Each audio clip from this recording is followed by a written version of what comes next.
kesempatan ini juga, ini kami berharap pemerintah Kota Lodge juga berharap, mari kita semua kalau bisa kita menggunakan produk kita sendiri. Sekali lagi kami ucapkan terima kasih banyak kepada pihak dinas provinsi. Selanjutnya dengan mengucapkan Bismillahirrahmanirrahim. Rasul Pasar Tani Kota Lodge tahun 2022 dengan resmi saya nyatakan dibuka.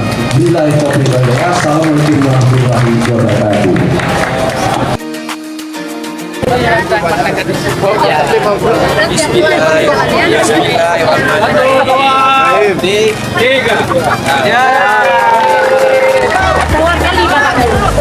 Sampai baru dipetik.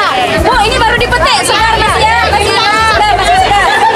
Masih segar. Punya KWT Menasah Jaya, Bu, Gunung Jemba. Organik, Bu, organik.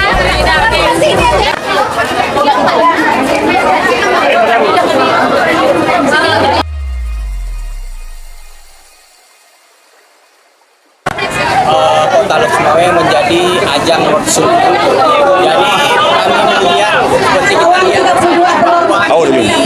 masyarakat sangat antusias menyambut adanya yang semacam ini.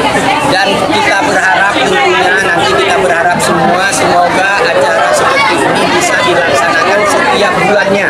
Setiap bulannya artinya minimal kita berharap masyarakat juga terbantu. Ya kita pada kesempatan ini juga berharap pada UMKM ini harga di sini harus lebih murah. Jangan sampai lebih mahal daripada pasar tradisional. Itu yang kita harapkan. Dan kedepannya memang kita pemerintah Kota Lodge berencana ini kalau bisa minimal 1 bulan sekali harus kita buat. Ya. Oke Pak, terima kasih. 55 yang ini Pak. Berapa ini? Ini premium dari lokal sini. Ini dulu. Yang bulan mana, Pak? Ini juga. Berapa kalau di stok sekarang? Apa ini? Biasa? Gimana? Ini kan nggak boleh